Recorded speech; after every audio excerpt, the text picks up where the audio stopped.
Mom, we're leaving tomorrow. I sold your beach house. She had no idea. Her hands trembled with disbelief, a secret she never expected. The truth hit her quietly. One letter changed everything forever. What she didn't know shocked her. Before we continue, let's pause together, just for a moment. No rush, no noise, only this quiet space between us. Thank you for giving your time, for sitting with this story. If it touches your heart, please like to support these stories. Your support helps them reach people who need to hear them. And if you'd like to hear more real stories, subscribe gently. This space is meant to feel safe, like someone truly listening. Now, take a deep breath with me, and let's go back. I want to tell you a little about who I was before everything changed, not just as a mother, but as a woman, as someone who built a life slowly, piece by piece. My name is Gloria Washington. I am a widow, and for most of my life, I believed that love meant sacrifice.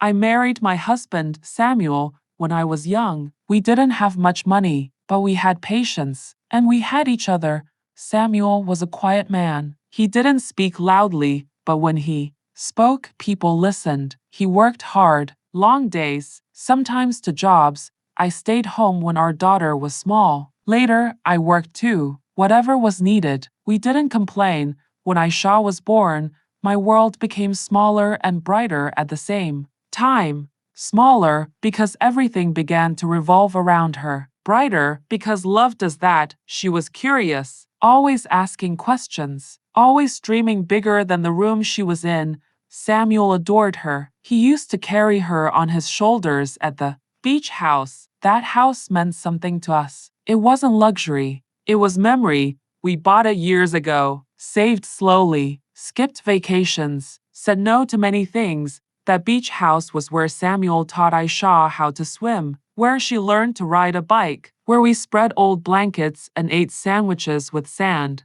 on our hands. When Samuel passed away, that house became quiet, too quiet sometimes, but I kept it because it held him, and it held us. After his death, Aisha and I leaned on each other. I thought our bond would only grow stronger, and for a while it did. I wanted her to have more than I had, more freedom, more comfort, more choices. So when she struggled, I helped. When she needed rent money, I sent it. When she wanted better furniture, I paid. Groceries, car repairs, emergencies. I told myself I was being a good mother. I told myself this was what love looked like. Aisha was grateful at first. She called often. She shared details. She asked my opinion. Then she met Derek. She told me about him with excitement in her voice. She said he was charming, confident, ambitious. He thinks big, Mom, she said once. He wants more out of life. I wanted to be happy for her, so I was, or at least I tried. When I finally met Derek, he was polite, very polite, too smooth maybe, but I ignored that feeling. He complimented my home, my cooking, my strength as a single mother. You raised an amazing woman, he told me, and I believed him. Over time, though, small things changed. Aisha called less. When she did, she sounded rushed. She started talking about money differently, about living better, about appearances. She and Derek moved to a more expensive place. She said it was temporary, just until things took off. I helped again, and again, and again. I noticed Derek never talked about his job clearly. It was always projects or opportunities, never details. When I asked gentle questions, Aisha brushed them off. Mom, you worry too much, she said. Derek knows what he's doing. I didn't want to cause distance, so I stayed quiet. I told myself this was part of letting go, that children grow, that mothers step back, but stepping back felt like falling behind. The beach house became part of the conversation slowly. At first, it was casual. You don't use it much anymore, Aisha said once. You should think about simplifying. I laughed it off, said maybe someday. I didn't realize that, in her mind, someday had already arrived. I kept believing that love would protect me, that my sacrifices were seen, that my daughter understood the difference between help and entitlement. I believed wrong. and I didn't know yet that the life I had spent decades building was already being treated like something disposable, like something she could decide for me. Looking back now, I can see the changes clearly, but at the time, they came so quietly, so slowly, like a tide you don't notice until the water is already at your feet. At first, it was little things, small shifts in tone, shorter phone calls, messages returned later than usual. Aisha used to call me just to talk about her day, about something she saw, about nothing at all. Now, when she called, there was always a reason, always a problem, always something that needed fixing, and more often than not, that fix involved money. I told myself this was normal, that life was expensive, that young couples struggled, that I was lucky to be able to help.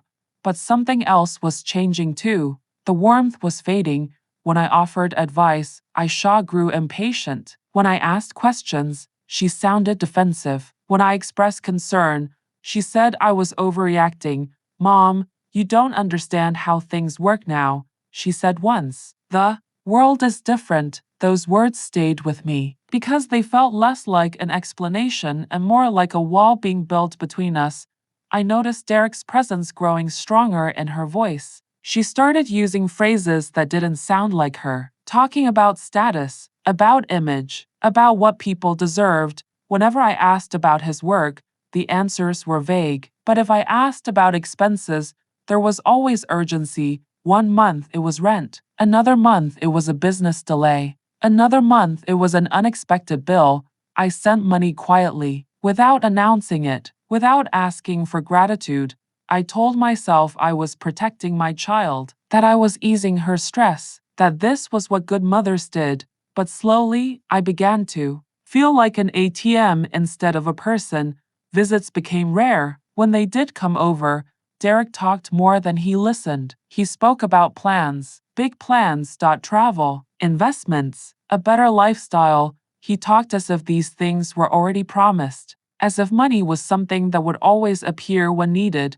Sometimes he talked about my beach house, not directly, but enough to notice. That area is getting expensive, he said once. Property like that could really change someone's life. I smiled politely, but inside, something tightened. That house wasn't an investment to me. It was my marriage, my memories, my grief, my healing. Aisha didn't defend it. She just nodded, like the idea had already settled comfortably in her mind. I noticed how decisions were being made without me, plans discussed between them, then presented to me as finished thoughts. You should consider this, Aisha would say, not ask, tell. I felt myself shrinking, choosing silence over conflict, peace over truth. I was afraid of pushing her away, afraid of being labeled difficult, afraid of becoming a burden. So I ignored my instincts. I ignored the discomfort. I ignored the voice inside me that whispered, "This isn't right." I began to feel guilty for having boundaries, guilty for hesitating, guilty for wanting something to remain mine. One day, I realized something painful. I was working harder to protect our relationship than she was. I still believed love would correct things, that time would soften whatever was hardening inside her, that Derek's influence was temporary. I didn't want to believe my daughter could choose comfort over conscience, or appearances over history, and I didn't want to believe that the foundation I had built my life on could be quietly sold out from under me. The truth was, the sale didn't start with the house. It started with small dismissals, with ignored feelings, with silence where care used to be. By the time I sensed real danger, the line between mother and resource had already been crossed, and I was still standing there, telling myself everything was fine.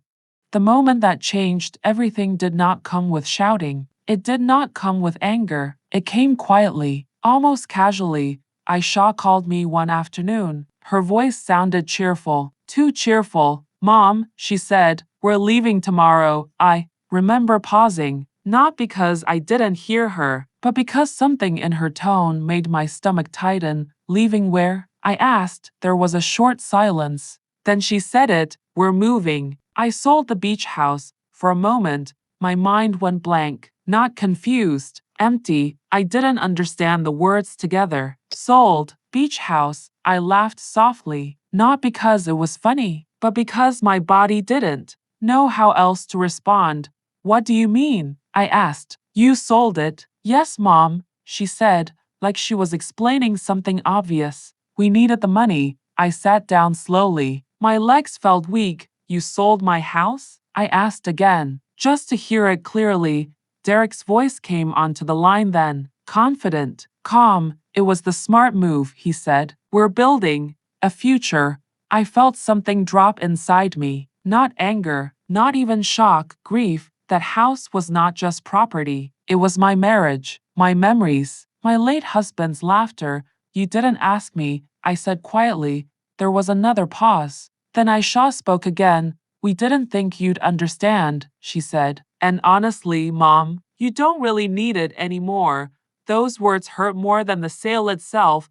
Need it anymore. As if love has an expiration date, as if memory can be outgrown. I asked how she sold it, the paperwork, the legal details. She avoided my questions, changed the subject, spoke about plans, trips, a better life. I realized then that this wasn't sudden. It had been planned, discussed, decided, without me. When I asked why I wasn't told sooner, Aisha sighed.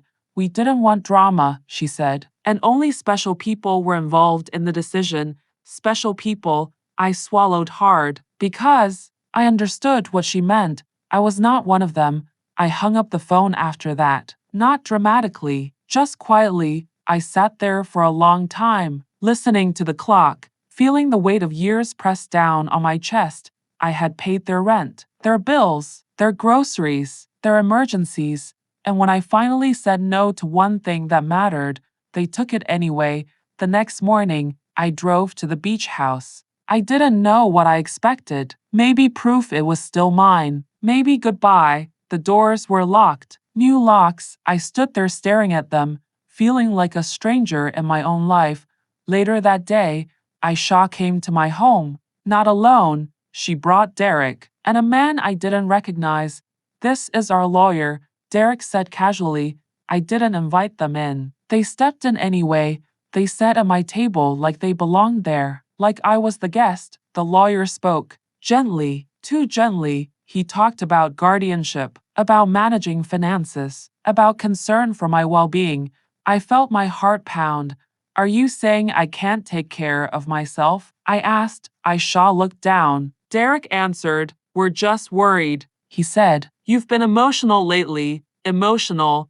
Because I was hurt. Because I was betrayed. They slid papers across the table. Forms, signatures. They wanted control, not just of the house, of everything. I felt something shift inside me then, not loud, but firm. I pushed the papers back. No, I said. Derek's smile disappeared. You're being unreasonable, he said. Aisha finally looked at me. Her eyes were cold. You're holding us back, she said. That was the moment I understood the truth. This wasn't about helping me. This was about taking from me. They left angry, threatening, certain they would win. That night, I didn't sleep, but I didn't cry either. I sat at my kitchen table and thought about my life, about Samuel, about everything I had given, and for the first time in years, I asked myself a different question. What if love does not mean surrender? The next morning, I made a call, not to my daughter, but to a lawyer. And that was the moment the story stopped being about what they took from me and started becoming about what I would no longer allow. After that meeting at my kitchen table, my home no longer felt safe. The walls were the same, the furniture was the same, but something invisible had shifted. I kept replaying their words in my head: guardianship, concern, emotional. They hadn't raised their voices. They hadn't threatened me directly, but the message was clear. They believed I was weak, and they believed they could use that. The next few days were heavy. My phone stayed silent at first. Then the messages started. Aisha sent short texts, cold ones, not asking how I felt, not apologizing. Instead, they sounded like warnings. Mom, we're just trying to help you. You're making this harder than it needs to be. Please think clearly. Think clearly. As if I hadn't been thinking my whole life. Then Derek started calling. Not often, but when he did, his voice was firm. You don't want this to get ugly, he said once. We can handle this quietly. Quietly, I noticed how the word quiet kept coming up. Quiet when they sold my house. Quiet when they planned without me. Quiet when they tried to take control. Quiet meant obedient. I stopped answering their calls, not out of anger, out of self-protection. That's when the letters arrived, official envelopes, legal language, words meant to intimidate. They claimed they were worried about my mental health, that I was confused, that I was no longer capable of managing my finances. Reading those words felt like being erased, like decades of responsibilities suddenly meant nothing. I had paid bills on time for 40 years. I had raised a child alone after my husband died. I had kept a home running without help, and now I was being described as unstable. I felt humiliation before anger, a deep, quiet shame, not because I believed them, but because they were my family. I called the lawyer whose card I had saved. My voice shook when I spoke. He listened, didn't rush me, didn't interrupt. For the first time in weeks, I felt seen. He explained things slowly, what guardianship really meant, how serious it was. They can't just take control, he said, but we need to act quickly. So we did. He advised me to document everything, every payment, every message, every threat. I went through old bank statements, receipts, emails. What I saw shocked me. Thousands of dollars. Over years. Money I had sent without question. Rent, vacations, furniture, cash transfers with notes like love you or just helping. I realized something painful. My generosity had been turned into evidence against me. They claimed I had been confused when sending money, that Derek had been helping manage my finances. I felt sick reading that. Aisha stopped pretending then. Her messages became sharper. You're embarrassing us. People are starting to ask questions. You're ruining our future. She never once asked if I was okay.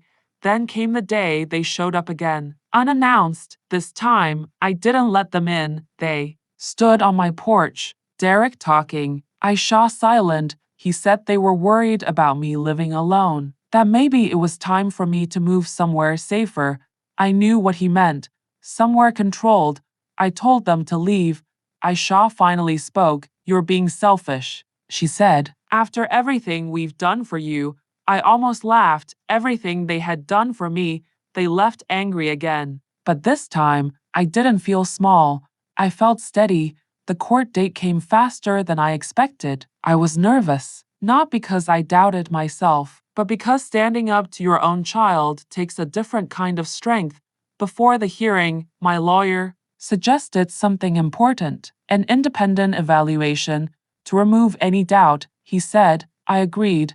The appointment was calm, respectful. The doctor asked me questions about my life, my finances, my memory. I answered clearly, honestly. When it was over, he smiled. You're sharp, he said. Very sharp. Those words stayed with me. In court, Aisha and Derek sat together. They didn't look at me. Their lawyer spoke about concern, about fear, about protection. My lawyer spoke about facts, bank records, patterns, manipulation. The judge listened carefully. When the evaluation results were presented, everything changed. The room felt different. The judge looked directly at me. Mrs. Washington, she said, I see no evidence that you are incapable of managing your affairs. I exhaled for the first time in months.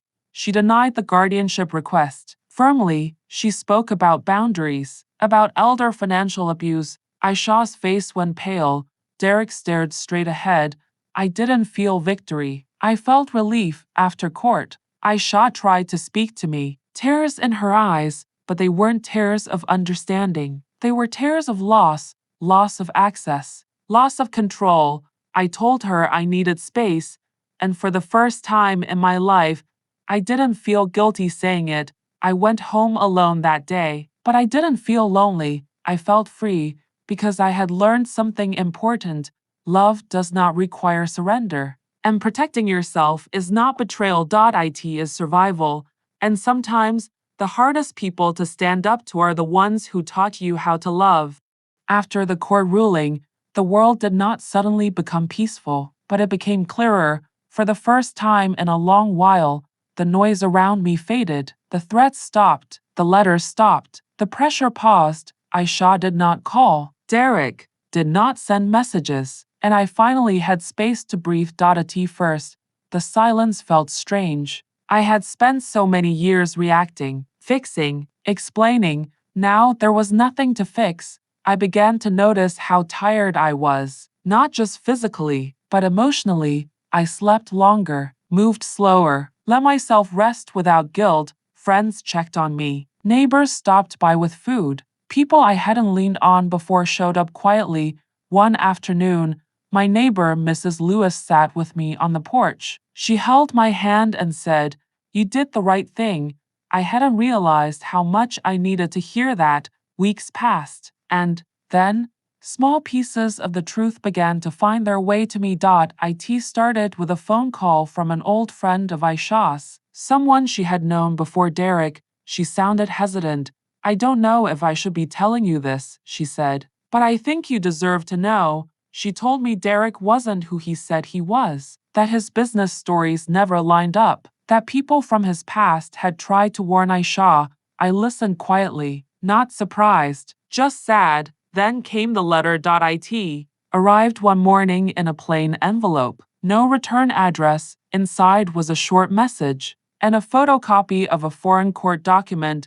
Derek's name was on it. Charges: marriage fraud, financial deception. He had been arrested overseas. The business trips, the delays, the vague explanations, they were lies. I sat at my kitchen table for a long time, holding that paper. I did not feel joy. I did not feel revenge. I felt clarity. Aisha called later that day. Her voice was different, smaller. She told me she had received the same letter, that Derek was in prison, that everything had collapsed. She cried softly. "I don't know who I married," she said. I didn't interrupt her. I let her speak. She told me about the debts, the accounts drained, the promises that disappeared overnight. She told me she felt empty, not heartbroken, just awake. That surprised her most. "I thought I'd feel destroyed," she said, "but I don't." I understood that feeling, because I had felt it too. She said something else then, something honest. "I don't recognize myself anymore." We sat in silence over the phone, two women facing different losses, but the same truth. The woman who believed Derek's lies no longer existed. Days later, Aisha came to see me, alone. She looked tired, not dramatic, just worn down. She didn't ask for money. She didn't ask for help. She apologized, not quickly, not defensively. She spoke slowly, carefully. "I used you," she said, "and I let someone else teach me how." Those words mattered. She admitted she had confused comfort with love, flattery with respect, ease with security. She admitted she had ignored her own doubts because the fantasy felt easier than the truth. I listened, not as a judge, not as a rescuer. As a mother who had learned boundaries. "I won't fix this for you," I said gently, "but I won't abandon you either." That was the balance I had never learned before. We talked about the beach house, the sale, the memories. Her voice broke when she mentioned her father.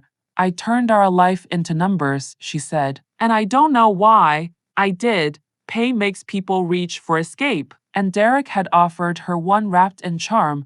Weeks later, we returned to the beach house together. For the first time since the betrayal, the air smelled the same: salt, wind, time. Aisha walked slowly through the rooms, touching the walls, the windows. She stopped in the hallway where her father used to hang his coat. She cried then, not loudly. "Honestly, I sold memories," she said, "and I didn't even realize it." I put my hand on her back, not to erase the pain, but to acknowledge it. Healing did not come all at once. It came in pieces: conversations, boundaries, truth spoken without fear.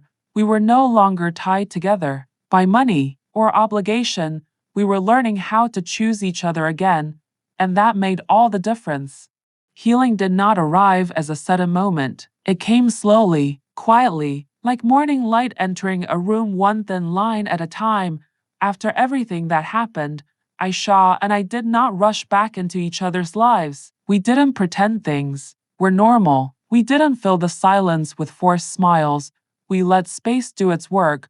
For the first time, I allowed myself to heal without fixing, without rescuing, without explaining my pain away. Some days were peaceful, others were heavy. I would wake up and feel strong, certain of my boundaries, certain of my choices, and then, out of nowhere, grief would return. Not loud, just present, grief for the daughter I thought I knew. Grief for the years I believed love meant sacrifice without limits. Grief for myself. I learned that healing does not mean forgetting. It means remembering without bleeding. Aisha started therapy, not because I asked her to, because she wanted to understand herself. She told me about it one afternoon when we met for coffee. Her hands trembled slightly as she held her cup.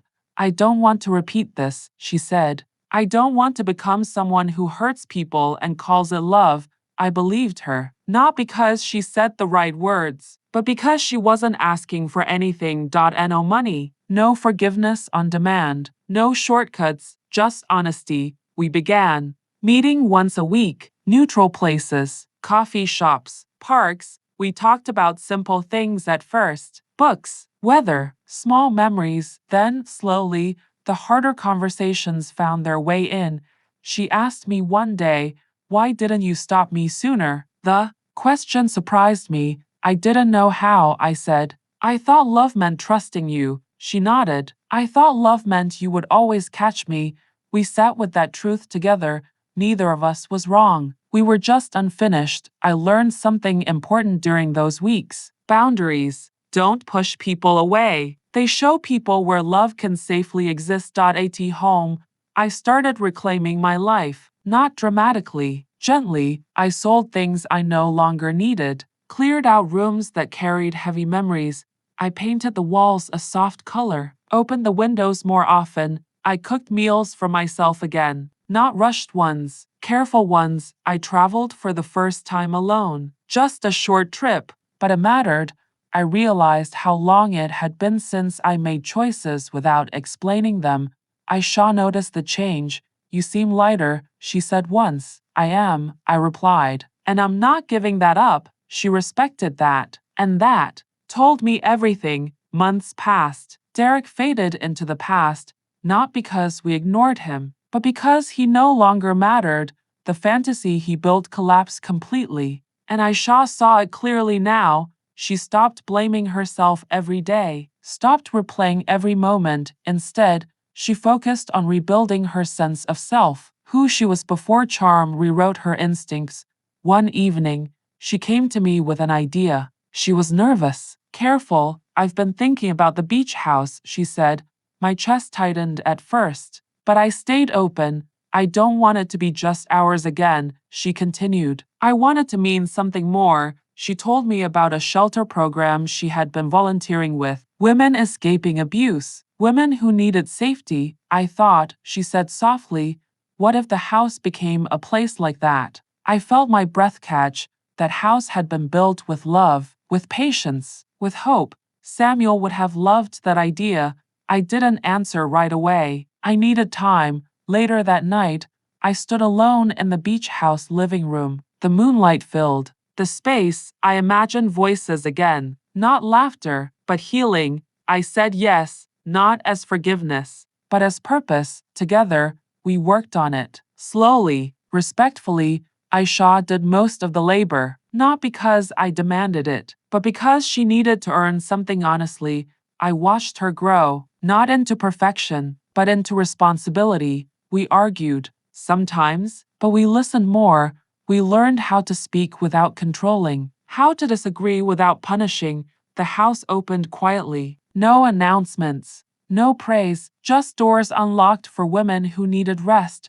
Watching Aisha hand a key to someone else was the moment I knew she had learned, and so had I. Our relationship was no longer built on money, or obligation, or guilt.it was built on choice, and that made it stronger than anything we had before.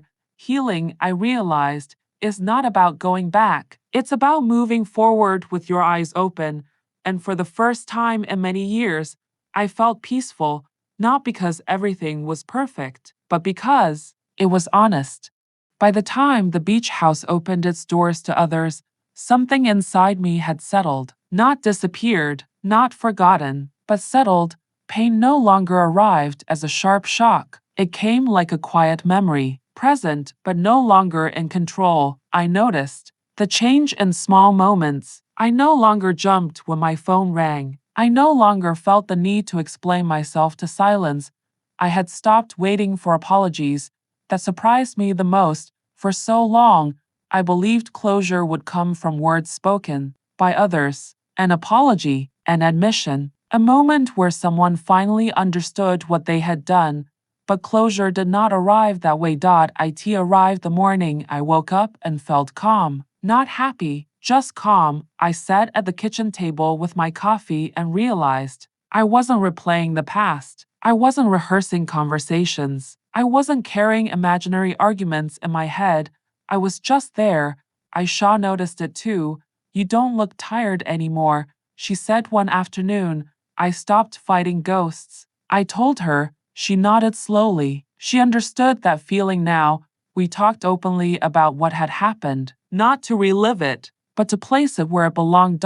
In the past, Aisha admitted she had confused independence with escape. She thought running from responsibility meant freedom. I didn't know who I was without someone telling me who to be, she said.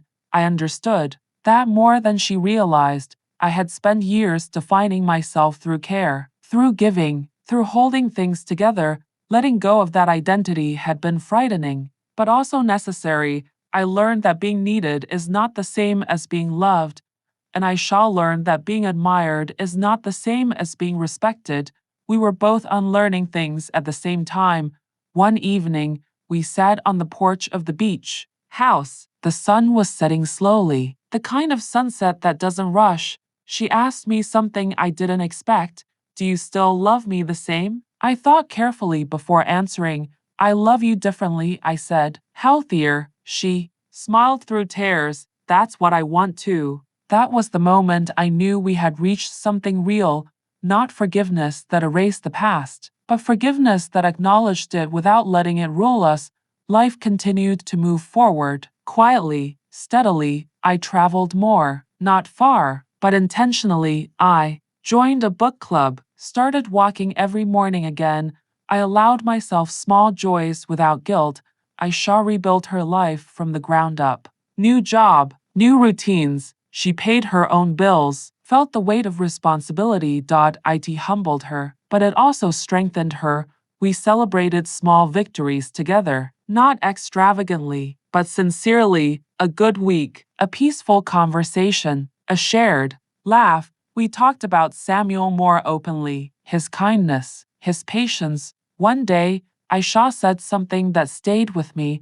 I used to think Dad was weak, she admitted, but now I see he was steady. I smiled. That mattered. The shelter at the beach house grew slowly. Stories filled the rooms again, not of loss alone, but of survival. Sometimes I would sit quietly in the living room and listen, not intruding, just present. I realized the house had healed us as much as we had healed it. It had been reclaimed not as property, but as purpose. I thought often about the moment Aisha sold it without telling me, how that pain had felt unbearable, and yet, standing there now, I understood something important. Some losses are not endings, they are redirections. I no longer measured my worth by what I could provide, or how much I could endure. I measured it by how honestly I lived, and that changed everything. One night, I wrote a letter to myself, not to Aisha, not to Derek. The woman I had been. I thanked her for surviving, for loving, for learning, and I told her she could rest now, because peace had finally found its way home. Life did not suddenly become perfect after everything settled. It became honest. That was the biggest difference. I stopped waking up with a knot in my chest, stopped wondering what message might arrive next, stopped bracing myself for disappointment. Instead, my days began softly. I woke up early, not because I had to, but because I wanted to. I opened the curtains and let the light in. I made my coffee slowly. There was no rush anymore. For years, my life had been shaped by reaction. Someone needed help. Someone needed money. Someone needed fixing. I thought that was love. Now I understood something different. Love does not drain you until there is nothing left. Love does not ask you to disappear. Love does not punish you for setting limits. Love stands beside you, not on top of you, not behind you, just beside you. Aisha and I continued rebuilding our relationship carefully. We didn't pretend trust was fully healed. We respected the process. Some days were warm. Some days were quiet. Some days were awkward. And that was okay. Real relationships are not smooth all the time. They are honest most of the time. We learned how to check in without control, how to speak without accusation, how to listen without defending. One afternoon, Aisha said something simple that meant everything. I don't need you to save me anymore. I smiled. That's good, I said, because I don't need to be needed anymore. That moment felt like freedom for both of us. The beach house became a place of meaning, not just for others, but for me. I spent time there alone sometimes, sitting near the window, listening to the ocean. I talked to Samuel in my own way, not with sadness, but with gratitude. I told him we had protected what mattered, not the building, but the heart of it. I imagined him smiling quietly, the way he always did. As months passed, I noticed something else changing. I began trusting myself again. For a long time, I had doubted my instincts. When something felt wrong, I ignored it because I didn't want conflict. Now, I listened, not with fear, but with confidence. I learned that peace is not the absence of problems. It is the absence of self-betrayal. I no longer explained my boundaries. I lived them, and people adjusted, or they didn't. Either way, I was okay. Friends noticed the change. They said I looked lighter, more present. I felt it too. I laughed more easily. I cried without shame when needed. I rested without guilt. I stopped measuring my worth by sacrifice. I measured it by truth. Aisha continued growing. She made mistakes. She owned them. She built a life that did not rely on appearances, but on effort. Watching her do that healed something in me I didn't know was still hurting. One evening, we cooked together at the beach house. Nothing fancy, just simple food. She looked at me and said, "Thank you for letting me fall." I paused. That was the hardest thing I ever did, I admitted, but it saved us. We ate in silence after that. Not uncomfortable, just full.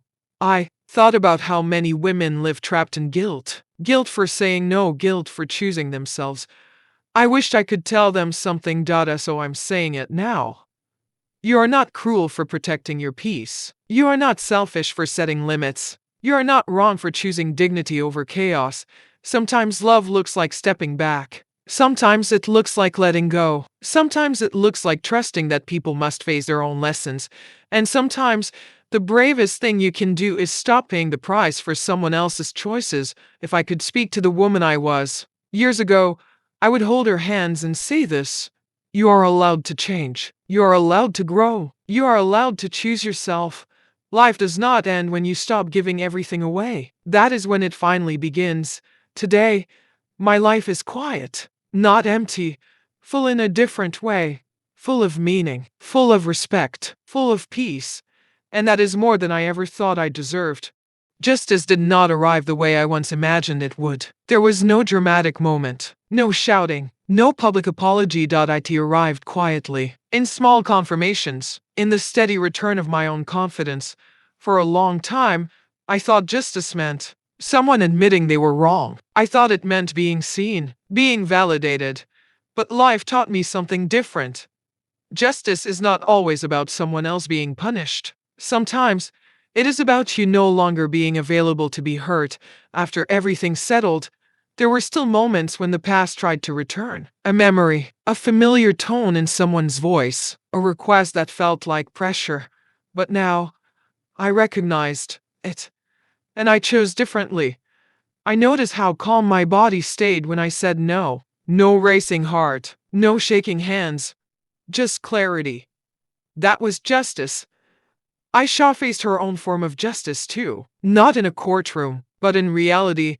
She had to rebuild trust slowly, not just with me, but with herself. She told me one day, I used to think consequences were cruel. She paused before continuing. Now I see they are teachers. I nodded. We talked about responsibility often, not as blame, but as ownership. She no longer defended her past choices. She didn't minimize them. She named them, and that mattered. People sometimes ask me if I regretted cutting off financial support. If I felt guilty, I told them the truth. I regret not doing it sooner. That answer surprised even me. I realized how deeply I had been conditioned to believe love required endurance, that loyalty meant self-erasure. Breaking that belief was uncomfortable, but freeing. I also realized something else. You can love someone and still refuse to be mistreated. Those two things can exist together. The shelter at the beach house became a place of healing stories. Women came in broken, quiet, afraid, and slowly, they left stronger. Watching them reminded me of myself, not the woman I had been at my weakest, but the woman I was becoming, resilient, aware, whole.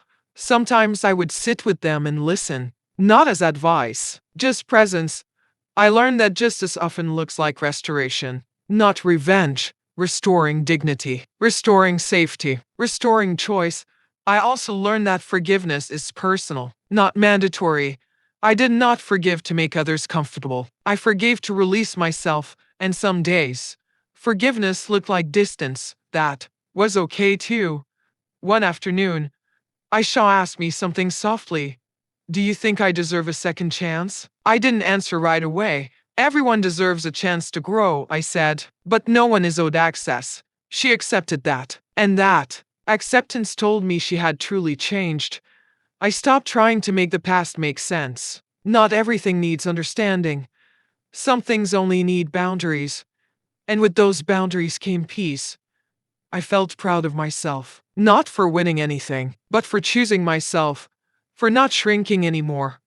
Justice, I learned, is not loud. It is. Steady.it is waking up without fear. It is living without apology for your needs. It is trusting your voice again, and that kind of justice lasts.